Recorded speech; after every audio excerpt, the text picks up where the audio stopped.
I went for my routine physical, and then I was diagnosed with leukemia. When I was first diagnosed, it was an unbelievable shock. It was devastating. It was terrifying. I actually never lost it. I never cried. I never reacted emotionally because I couldn't. I had to take control. Denial is a beautiful thing. You know, they say denial's in Egypt, but I'm very good at denial. I said, okay, there's a problem here. We're going to fix it. In my heart of hearts, I knew he'd get through it because I always feel like there's a way to get to the other side. I was really blessed to be able to enter something that had just been fast-tracked through the FDA, a drug known as Gleevec.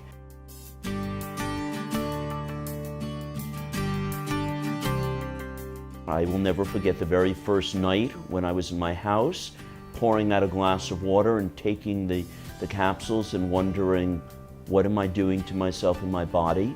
But I will tell you, 6 weeks later, and in those days, in the early days, rather than testing off of peripheral blood, which they do now, it was all a bone marrow biopsy, which was not exactly the most pleasant of experiences. But when I had 6 weeks later the bone marrow biopsy, there was no detectable trace. When he was told that he was diagnosed with leukemia, this isn't something that he said, okay, let me just succumb to this disease. Instead, he said, no, let me go fight it. Let me go fight it with all my strength. Let me keep on going. Let me keep on riding.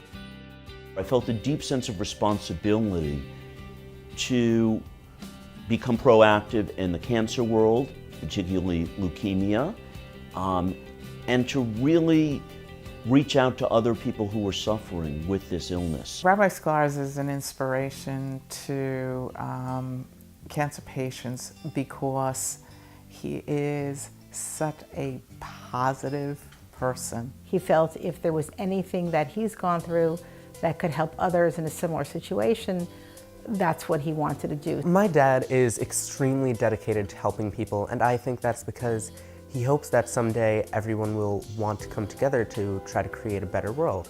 He's always taught me to search for the best in everybody I meet and to try to help them to reach their full potential.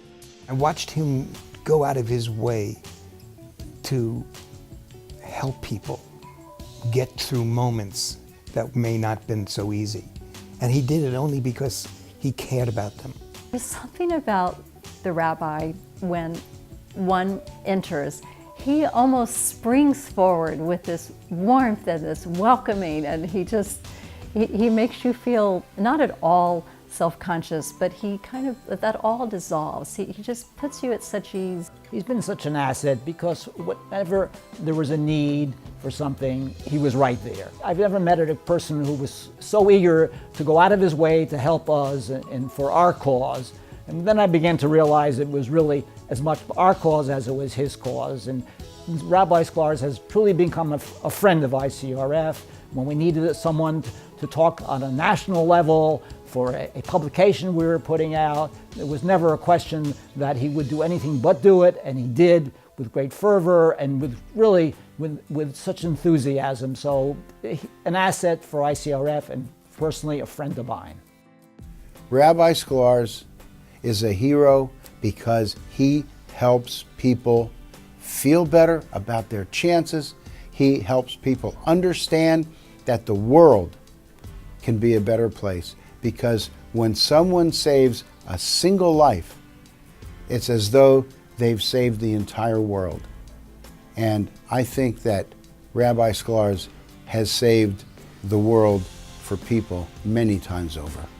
If there's one component that would always define a hero, it's how he puts everyone before himself. Rabbi Sklarz is a hero because many people who survive, after a while, they really want to get on with their life.